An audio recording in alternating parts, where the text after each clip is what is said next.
guys, welcome to Carasta and Coffee, and today we're riding along in a car I don't know a lot about. We're riding in a Subaru WRX today, and we're going to hear what it's like actually owning a car like this in a place where it snows half the year and figure out if it's actually a practical daily driver. Okay, so before we get into it and talk about the car too much, I want to know a little bit about you. What's your name?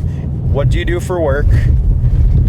And where do you live? My name's Austin Richter. I'm originally from Bend, Oregon, but I've been living in Fargo for about a year now, and I work full-time for the Army National Guard as a recruiting and retention NCO, I guess. So that's awesome. Pretty busy life. Is that why you moved to Fargo? No, I grew up in Oregon. I lived there until I was about 12 years old, and then I actually moved to Dickinson on the west side of the state, and I graduated from high school there, and then came and moved up here and kind of found a full-time job in Fargo. So I've been living here for about a year now. Nice. That's cool.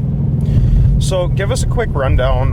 What are we driving in today? I don't know a lot about these cars, so give me a rundown of what it is, what year it is, and just let me know what it is. Okay. Yeah, this is my 2023 Subaru WRX. It's one of the more controversial body styles of WRXs. I know a lot of people didn't really like them when they first initially came out. They had a bunch of like black plastic cladding all over the place, but yeah, you know, this is my daily driver. I drive it every day. I've put 30,000 miles on it since I've owned it, and I think it's one of the better cars that I've ever got the chance to drive and sit in. So it's very user friendly. The tech's good. It's comfortable for the most part, besides when it's icy out. It's a little bit stiffer than I thought it'd be for a rally car. Yeah. So give us a little bit of the story on how you got into this car, why you decided on this, like why was a WRX what you settled on? Okay.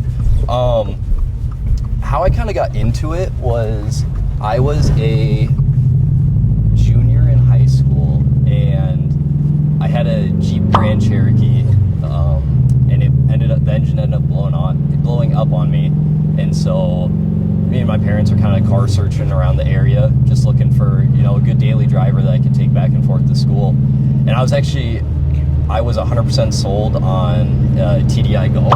Oh yeah. So that's what I wanted. I didn't want anything different. And then my parents found a Subaru Impreza and ended up helping me out with that.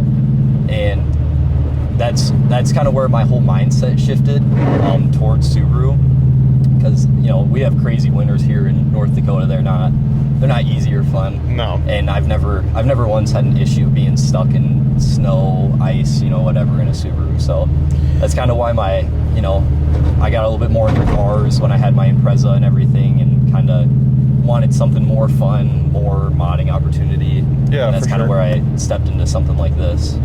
Well, and people will be able to see it because they can see out the windows. It's kind of crazy. He is talking about daily driving this in the snow. We got 12 inches of snow last night, and we're doing this video today while it's still snowing. It's not supposed to stop snowing till tonight, so it shows that this car can handle winter. Absolutely. And you still drive it every day as we're out in a blizzard right now. Yep, 100%. So how long have you owned this car? Have you had any others besides the Impreza working up to this one, or just give me a little bit of rundown on that? Okay, I have owned this car for about 2 years now. It'll be 2 years in June. Okay. When I first got the car, but besides that, vehicles, I've only ever had a Jeep Grand Cherokee and then my Impreza. So, and now this, I guess. But yeah, it's kind of, I've never really, I didn't have any other vehicles that I kind of tinkered with. So what got you into cars and wanting to get into, I mean, you mentioned the Golf, you mentioned getting into this, like what was your inspiration for getting into cars, and like what were the cars that you might have grown up around that got you into this? I think what got me into like wanting to work on cars and, you know, kind of make that my thing that I do in my free time was it was working on my Jeep with my dad, because we bought it pretty cheap off of a family friend. It wasn't running at the time, needed just a bunch of work done to it, and so, you know, there's a lot of long nights in the garage with my dad when I first got that car.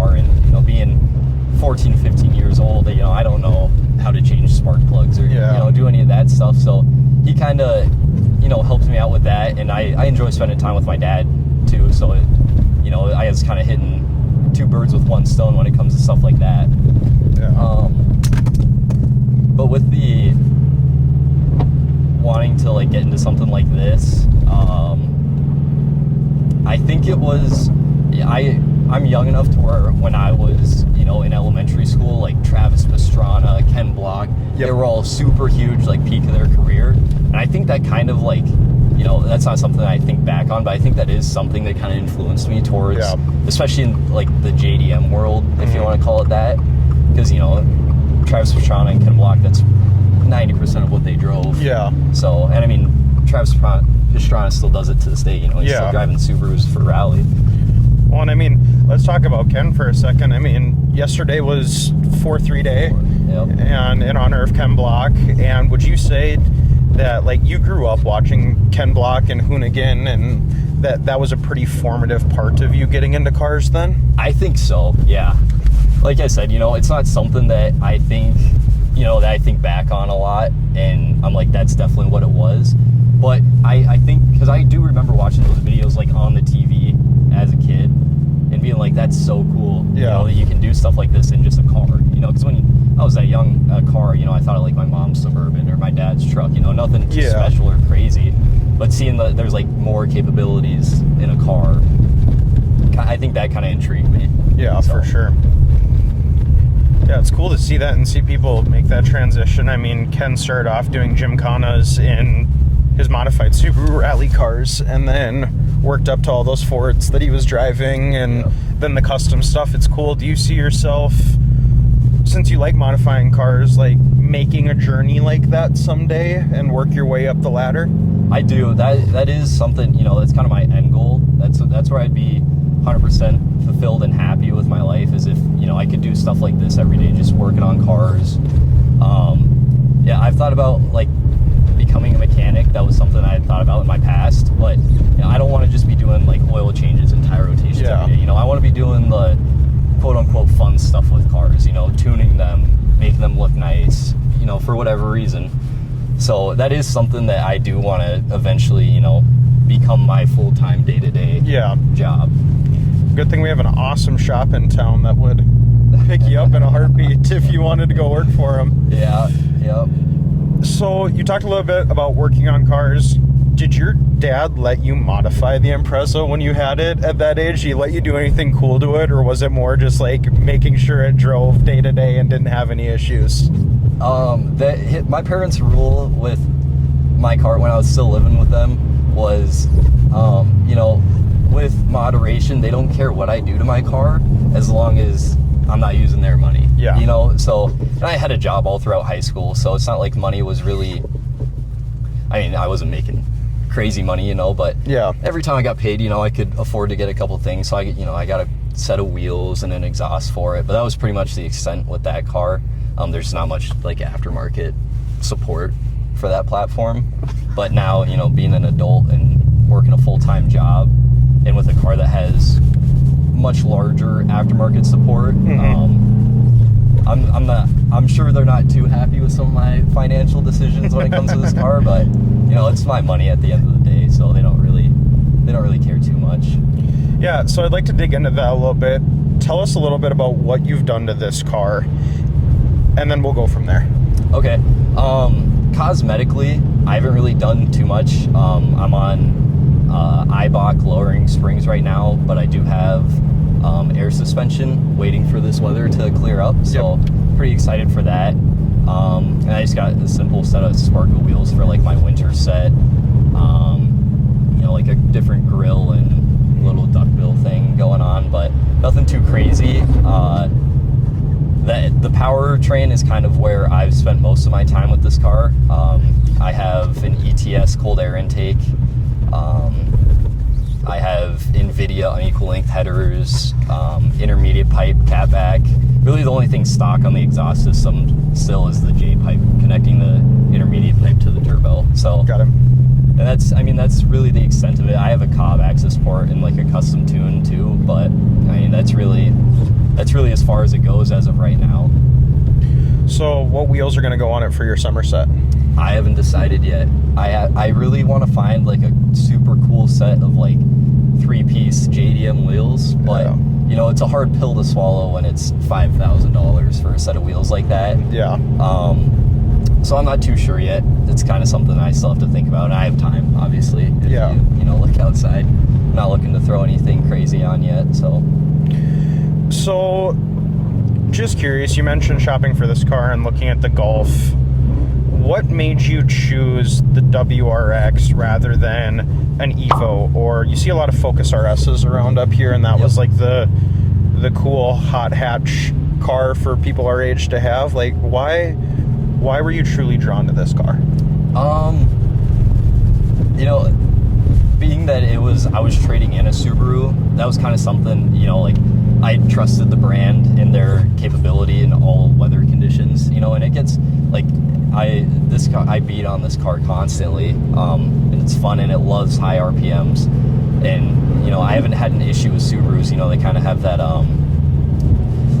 what you want to call it, like they're known for blowing head gaskets. You know, but I haven't had any issues with any of my Subarus that I've owned, so that's kind of something that I trust that brand. I know it's going to do me well. That's kind of what I want to step into, and I just wanted something quicker, a little sportier. You know, just being a young kid getting into his adult life, you know, that's kind of something that I think everybody would like. So yeah. So being in Fargo, you know, a lot of people our age's goal is to get into a truck. Like that's the first stepping stone of like handling the winter and being like, okay, I made some money. I'm gonna go buy myself a nice newer truck. Do you regret ever buying this instead of something with a little bit more ground clearance? Not in the slightest. That's something that I'm kind of, you know, this might be a hot take, but I don't want to own a truck unless I need to do truck things with it. True. So, in this car, it gets, you know, like you were saying, we got 12 inches of snow and we're driving around and it's, you know, it's a little bumpy, but it's just fine. Yeah. So, it's not something that I think I need necessarily to, you know, be able to get around up here. This does me just fine. Yeah, and I was kind of impressed. You know, I was a little bit worried about shooting today when we got all this snow. I'm like, man, I don't know how this car is going to handle it, but it takes it like a champ. Yeah, no, it's awesome. And I think this actually proves that it is practical year-round. Like, people worry about ground clearance and stuff like that, but this shows if you have a good set of winter tires on it and you drive it right, you aren't going to be in many issues up here. Yeah, and that's the biggest thing that I've noticed too. This winter, I got like a dedicated set of winter tires. Yep. And I think that's helped me tremendously. So I have to ask then, though, have you ever gotten it stuck? I have not, actually. You know, that's the first thing that people always ask me about my car is like, it's so low to the ground, you get stuck all the time in the winter, and I haven't. And even like with my Impreza, I never got stuck. So there was actually a couple times when I was in college that I was pulling 2-wheel drive F-150s out of snowbanks in my Impreza. So it's pretty funny how that works, you know? I was doing the same thing in college. I had a Jeep Cherokee Trailhawk, so the off-road package on it. Okay. And the favorite thing ever was to pull people out who were stuck, and it's always the truck guys. And the thing, yeah. It was funny. Yeah. So, do you think you would trust this vehicle more than some of the other hot hatches then, because you say you have some experience with Subaru? Like, is this something that you're pretty attached to and you're going to stick with Subaru? I think so. Got it. Like, when I think about, you know, starting a family in the future and stuff, like, I want, you know, my wife to have like a Subaru, like an Outback or something, or a Crosstrek, you know, something not as low to the ground. But, yeah, you know, I do think that it's probably just a comfort thing because I'm familiar with it. I know how it works. And maybe it's just me not wanting to step out of my comfort zone in that way. Yeah. But yeah, like I said, I trust this car. I trust this car brand. You know, it's something that I want to see myself in for a long time. Yeah. So. And just curious, how much crap do you get from your friends for driving a Subaru? All of it. Yeah, especially coming from like a, you know, having a military background. Everybody drives a truck, you know. That's the first thing that everybody gets when they join the military is like a truck or something. And, you know, but yeah, I constantly am getting chirped about it. But, you know, the amount of times that I've had to go, you know, help them out because I have a car and they don't. Yeah. Like, yeah. So You talked about your job a little bit and being in the military. Is that why you were able to afford this car and afford the mods? Like, give me a little bit of your journey in the military and what you do if you're comfortable with that. Yeah, absolutely. Yeah, I've been in the National Guard about 5 years now. So as soon as I turned 17, it's kind of exactly what I knew I wanted to do. I knew I wanted the college tuition and all that stuff. So it was something that I didn't think I was going to ever be a full-time employee for them, but I was going to be there for the benefits. And you know, it took me on its own journey. I've been deployed once, so that was, you know, just something that you kind of know when you're signing up for. But being deployed did really help me step into this car. You know, that was when I was gaining a little bit more age and experience, and like I said, wanting to get into something more sporty. At the time, I was making the money to where I could afford something like this. So, yeah. You know, and it really has helped me knowing that I have a paycheck every 2 weeks, no matter what. It's always the same amount. So that definitely helps with the mods. I can kind of track it more easily for the things that I want to do. So when you talked about deploying, you know, most people think deploying is only overseas and getting in combat situations, but can you tell me a little bit about you deploying and where you spent some time? Yeah, so I deployed to the southwest border of California. I lived about 2 miles south of San Diego. So call it a deployment, call it a vacation. You know? Same thing. Yeah. So we were a couple miles away from the beach, and it's 70 and sunny every day. But yeah, we were helping Border Patrol with some counter-narcotics work. Cool. So, you know, you kind of gotta, when you're doing stuff like that, you gotta step into that mindset. You can't, you know, think that everybody's a good guy or a bad guy. You know, you gotta deal with the situations as they arise. Yeah. So, you know, every day down there was a different day. So since you work with narcotics and stuff, were you searching vehicles and trying to find narcotics, or? Most of the time we didn't. That was more of like a Border Patrol agent job. But you know, I can't say that I wasn't ever in the situation where, you know, I was face to face with somebody in that sense. So yes and no. Like I said, it was different every day down there. So some days you were doing one job, the next day it was a different job. It just kind of all depended. What do you think the most fun job you had when you were down there was? It's gonna make me sound really bad, but I was like a float guy. So, you know, I only really needed to work when other people couldn't, whether they were sick or gone for visiting their family or whatnot. So, you know, there was a couple times where I was only working once or twice throughout the week. So that was pretty nice. You know, I got to sit in my room and play video games and go to the gym whenever I wanted. So that was probably my favorite, just because I was getting paid to really, you know, play video games. But no, I do just also genuinely like enjoy serving my country and community. So, you know, just being able to do something like that, really, it gives me a fulfilling feeling. Yeah. Well, and I mean, I don't want to minimize what you were doing at all, because I mean, if something came up, National Guard's the first people to deploy usually. Right. So you're in a situation where, yes, you might be sitting idle right now, but the moment something happens, you're probably ready to go. Right. Yeah, and you know, especially with the National Guard, like during COVID days, you know, we were the ones setting up all the testing sites, and anytime there's been a flood here in Fargo, you know, we've been helping with that. So, you know, it's something that I think a lot of people don't realize, but you know, we do a lot of work behind the scenes. Yeah. And for people who are watching who don't realize that, the floods in Fargo, you probably haven't even seen a really bad one yet. I mean, Fargo's known for getting floods that evacuate half the town, and we have something called Sandbag Central that happens at the Fargo Dome that National Guard often helps and runs. But I remember looking back in 2009, we were helping a family whose house was completely surrounded by water, and the National Guard were bringing semi-trucks of sandbags escorted by police cars to help these. And it's just crazy to think how much like the military helps in those situations, National Guard, and you don't even realize that that's something that you guys do. Right. Until it happens. So I want to talk a little bit about this car and then moving forward. You said you're into JDM cars and modifying cars. What does a progression of cars look like from this forward? What are your goals? question.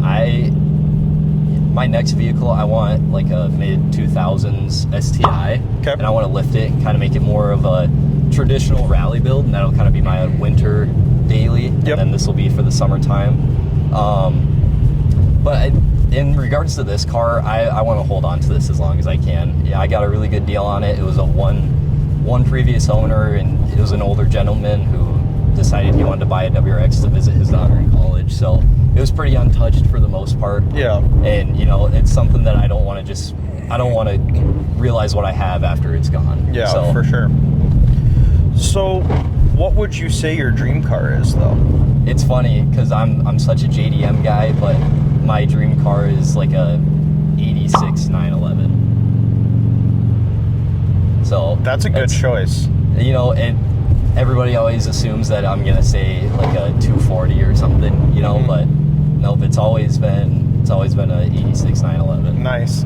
That's awesome. One of our buddies has one of those that he's modified pretty heavily, and they're pretty cars. Yeah. It's like a hodgepodge of a 87 this, 86 this, 89, just like different parts, and it's pretty cool. Those are cool cars. They are.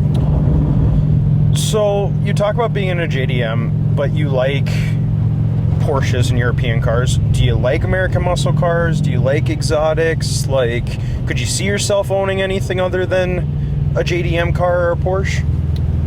Honestly, no. Like, everybody's on the whole like BMW craze right now, and that's not something that I want to be a little bit different in terms of what other people do, and I kind of think that's why I stepped into this car too, is because it was a new platform.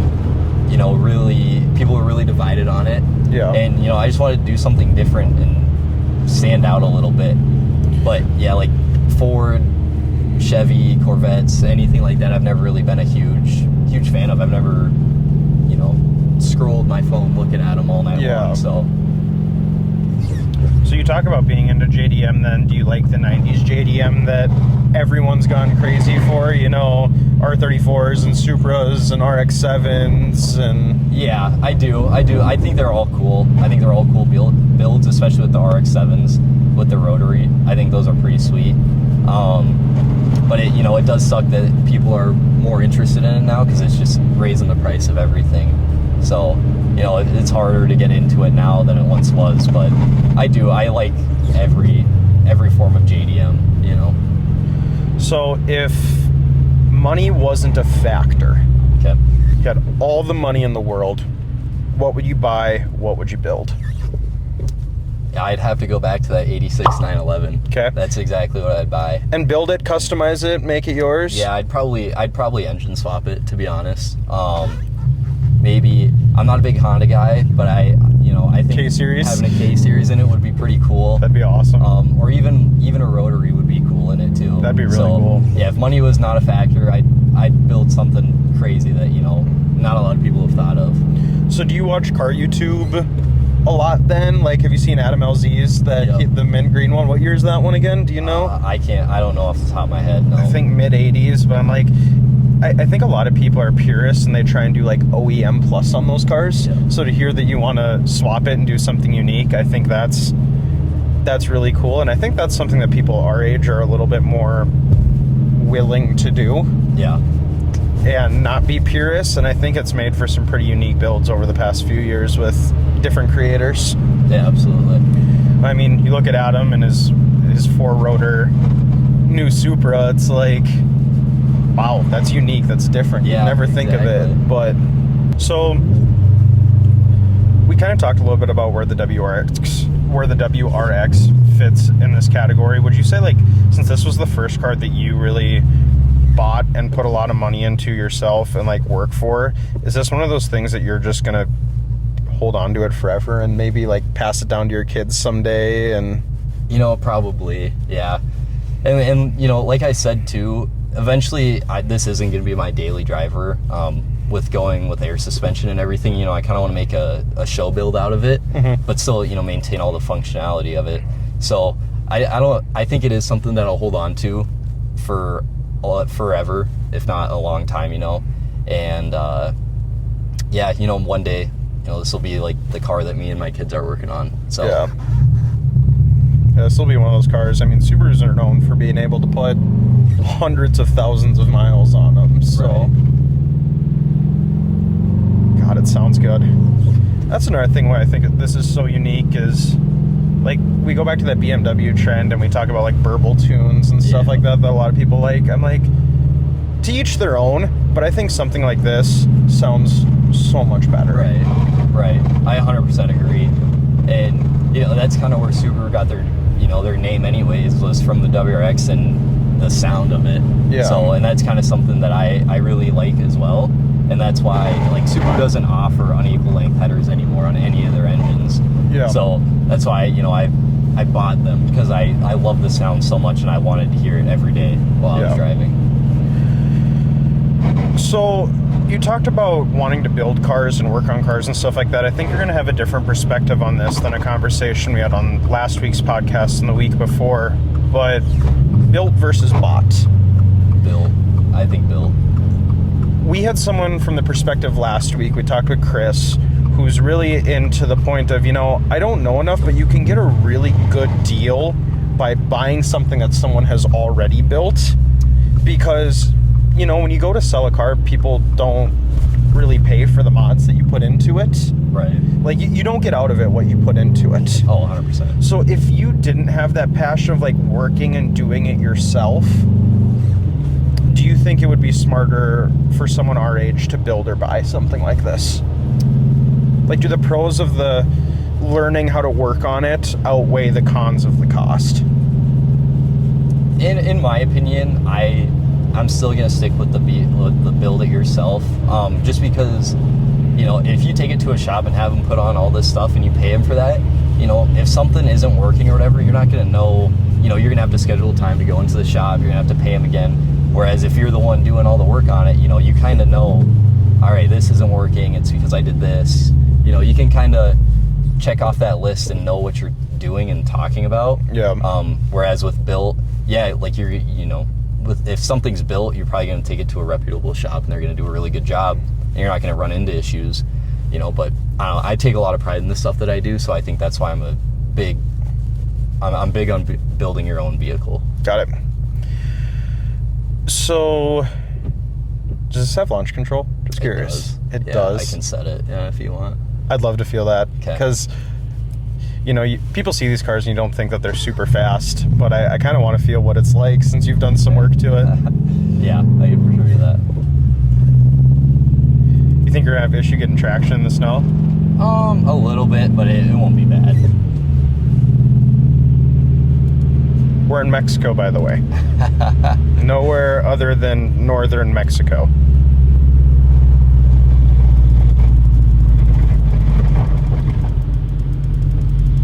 What's the rev limit at on this? So with my tune, I have it at around 7,300 RPM. But from stock, it's just 6,000. So mine's a little bit higher. I am pushing a little bit more boost than stock, about 8 pounds more. Okay. So yeah, I've put about 100 horsepower extra into it with everything I've done. So what's it roughly sitting at right now then? Around 350. Okay. I haven't put it on a dyno or gotten official numbers, but just with, you know, talking back and forth with the guy that tunes it and everything, he said that's a pretty accurate number for the mod list. Well, and I think that power, it's really, really nice because people always talk about, like, oh, how fast can we make our cars or stuff, but you can never really use that power. I think it's way more fun to drive a slow car fast than a fast car slow. And this isn't slow by any means, but it's way more engaging to drive because it's not 1,000 horsepower, 800 horsepower, you know? So I want to talk a little bit about, like, ownership and maintaining it. Okay. With all the mods, does that come with extra upkeep or maintenance that you have to do to it? Yeah, I think it's more for my well-being and my mental state. Because, you know, like, the typical oil change rate is every 5,000, 6,000 miles, and I do mine every 3,000. Just because I know I push this car, I've got stuff done to it, it's tuned. I want to make sure I have good oil in it consistently, you know. But besides that, you know, there really isn't a whole lot of upkeep and maintenance that I have to do with it. So it's pretty simple. So, do you think there's anyone who shouldn't own a WRX? Or is this a car that, like, you would recommend to anyone? Yeah, I would truly recommend this car to anybody, especially this generation. You know, like, the tech is awesome in it. You still have the option for a 6-speed manual. You know, it's quick. Even bone stock, it still makes close to 300 horsepower, you know, Yeah. so you can get up and get moving. But I would recommend this to anybody. You know, if someone does step into this, you know, use it, have fun with it. Don't, you know, cars are meant to be driven, not just sit and, you know, baby around. So if you're ready for that launch, I can do it right here at this light. Oh, yeah.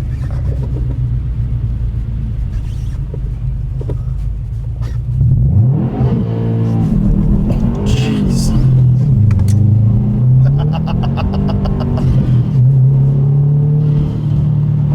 God, the blow-off valve sounds awesome in this. That's fun. Yeah, it's like, you know, it doesn't make a ton of power, but it never fails to put a smile on my face. Well, and it puts you back in your seat, and that's all you need. It makes the right sounds, and I think that's half of it. Half of, like, feeling fast is, does it sound good? Right. So I think that's a huge help in it. So you said you'd recommend it to anyone. Could a high schooler or someone fresh into college who, like, wants to learn how to drive stick, could they get into this car and take it through the process of learning how to drive stick and be comfortable and not do too much damage to it? Yeah, absolutely. I learned how to drive stick on this car, so. Oh, nice. You know, 100% I agree with that. I think, you know, anybody, if you've never even thought about driving a manual before, you know, we could put you in one of these, and, you know, obviously it's a learning process, you know, it's going to take time, but it's a very comfortable vehicle to do it in. And, you know, like, even when you do stall it, it's not like that super violent, like, goo-goosh, you know, back and forth. Yeah. It's pretty mellow, and I'm a big guy on, like, rev matching and stuff, and this doesn't have auto rev match, and I almost prefer that because it teaches you how to actually drive the car. Yeah. You know? With, like, the newer Civics and stuff, and, like, I think some of the 350s or the 370s, they come standard with that. And I think the Blackwings do, and the new ZR1, the C7 ZR1s and Z06s come with that too. Yeah, and, you know, I feel like at that point you're just driving, you know, a automatic with paddle shifters essentially. Yeah. So I have to ask, do you think this car is overhyped? Because, you know, a lot of people are like, man, I want a WRX. You see a lot of them driving around. Do you think it's overhyped, or did it live up to everything you hear about these cars? I think I'll go back to it. As long as you use it how it is intended, it's going to live up to hype every single time. A lot of people aren't huge fans of them, you know, but like I said, I'm a JDM guy. I love it. Puts a smile on my face every time I get into it. So I think it is underhyped, if anything. Got it. So you think it's an actually cool car, but it's even better because it's respected by the community of Subaru owners, right? Like, that's kind of what makes it cool too, is like when you get a car, you kind of join that group of people who have them, and I feel like it's a really respected group of people who are true enthusiasts. Yep. Do you take it out to Cars and Coffee or anything like that? You know, last summer I didn't. I had a pretty busy plate last summer, but this summer that's my goal, is to make it to every single one of them. Nice.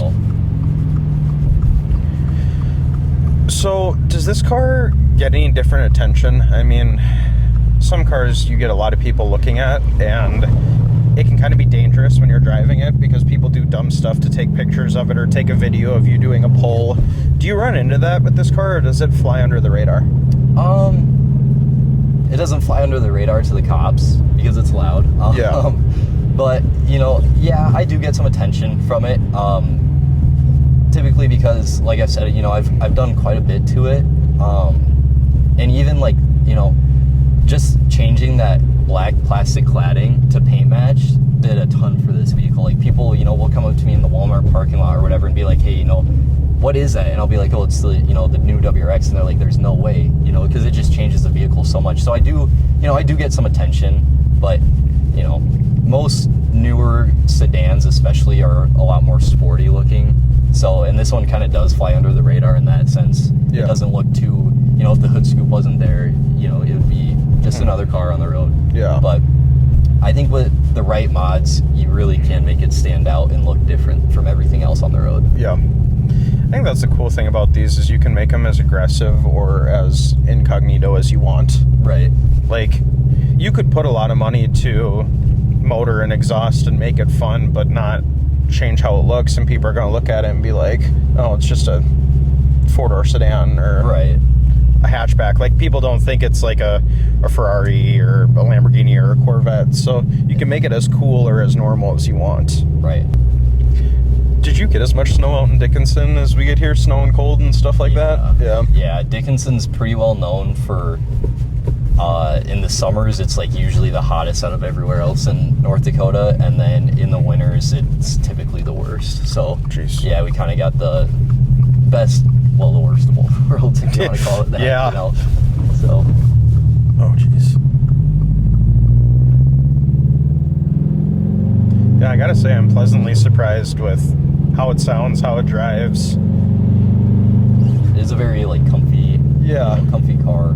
Because, like, I don't fit in a lot of cool cars super well. Like, I was in the Ferraris last week, and it was like you're hugging the door and your head's hitting the ceiling. Like, I've never been a huge JDM guy, but getting into this, it's like, wow, if I really wanted to practice driving stick, I would highly consider this car. Yeah. Which I had never thought about owning until I took this ride with you, since it's the first time that I've ever been in one of these cars. Right.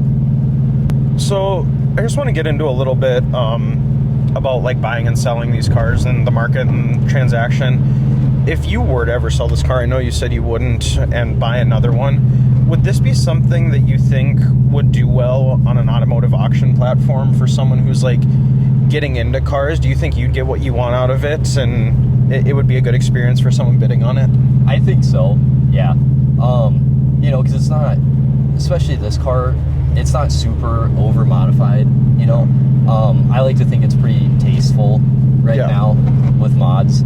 So I think I would get around what I would want for it. I'm not going to take the car brand new and then add the price of all the mods that I've done to it, obviously. Yeah. But I think for what I would want to list it for and what I think it's worth, I would have a pretty good I'd get a pretty good deal out of it. Yeah. So, and obviously the person buying the car would also, they'd be stepping into this, and it's something that I've been praising the whole time that we've been talking about it. So yeah.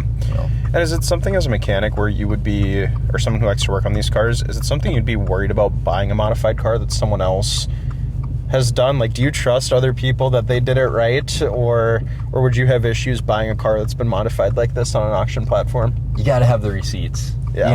Yep. I want to know what you've done, how you did, like, or not necessarily how you did it, but I want to make sure that you're not selling me something is going to break or shut down. So I'm kind of weary about it, but I'm not opposed to it necessarily. So just curious, I know, like we said, you aren't selling it. Mm-hmm. But who do you think would be the perfect person to buy this car if you were to sell it on an auction platform? If you were to recommend it to any demographic of people, who is this car for? Younger adults starting their life, people that they haven't quite got into a sportier car yet, but are looking to, and even, this car could really it could work for anybody. Like, there's spots in the back for car seats with straps and stuff. So, like, a dad or a mom could own it. It's that one piece of the puzzle I think could fit in everybody's puzzle if they really made it. And I think it's a car that you'd strongly recommend to anyone in that demographic, no matter where they're at on their car journey, right? Yeah. And like we were talking about earlier, it's not the fastest thing on the road. It doesn't have the most power, but it's fun. It's practical power that you can use and feel every time you drive. So this might be a little bit of a hot take or a hard conversation. I will say one thing about Subaru drivers. They make some choices with their cars that people think make them undesirable, or they've had so much vape smoke blown in them that they don't hold their value. Do you think there's a stigma behind that 100%. Hurts the value of these cars? I think so, yeah, unfortunately. Because, people come up and talk to me, it's always, you know, when are you putting a wing on it? When are you doing this to it? When are you doing that? And it's like, you know, I don't want to fit into that mold of Subaru drivers where it's, you know, you're just big and crazy and everybody notices you on the road kind of thing. Like, I want to be tasteful, but I also want to make it different. So I think it does, you know, kind of hurt the, that stigma doesn't help with trying to buy or sell these. Well, and I want to go back on something I said earlier in this video. I talked about Subarus being respected in the community as like enthusiast cars, but there is the people who hate on them as well. Do you think there's a community out there that respects this and treats it as a true enthusiast car? Is it a very two-sided community, just like any other car, where there's people that ruin the stigma of the car and people who actually praise it and treat it right and drive it how it should be? Yeah, absolutely. You know, it's you know, the same as any other cars that have competitors. You know, like Evo guys and Honda guys are, you know, they're not going to like this car nearly as much as like somebody who's been into Subarus or, you know, a similar vehicle. And even some Evo guys I know think that WRXs and STIs are awesome. You know, they just prefer an Evo for whatever reason. So I'm going to ask you some rapid fire questions real quick. Okay. Your goal is to give me short 1 to 2 word answers. Okay. Without a lot of explanation. Okay. So rapid fire, Evo or WRX? WRX. Focus RS or WRX? WRX. Manual or automatic? Manual. Best mod for a WRX? Good exhaust system. One thing you'd change immediately if you bought this car new? Short shifter. Keep forever or sell eventually? Keep forever. Snow driving or summer driving? Snow. Snow driving. One word of advice you'd have for anyone who's your age or a little bit younger trying to get into a car like this? Buy what you want and make it what you want. That's really good advice. Really good advice. Well, I gotta say, after riding in this, I think I get it. It's not about how fast it is. It's not about how it performs. It's really about the feeling that you get when you drive it and how it sounds. And I don't think we've stopped smiling the entire time we've driven it. And in a place like Fargo, I think that actually matters, because like there isn't a lot of windy roads or anything like that. There's not a fun places to go drive like high downforce Porsches or like really fast track oriented cars. So I think part of it is just making the best car you can for the area that you're in. Yep. And then even with that, you know, Fargo's pretty flat. We don't have windy roads, but you know, my car gets really good gas mileage, especially on the interstate. So, you know, making a couple-hour trip into Minnesota isn't something that, you know, bothers me too much, because it's comfortable to drive, gets good gas mileage, and I'm gonna have fun from the time I leave my house to the time I get back. And I think that's what matters most in a car like this. Yeah, absolutely. Well, guys, I hope you enjoyed this today and you learned a little bit what it's like owning a WRX in Fargo where it snows all the time. I hope you learned something. I hope you enjoyed. Click down below to subscribe to see more cars that we'll be reviewing in the future.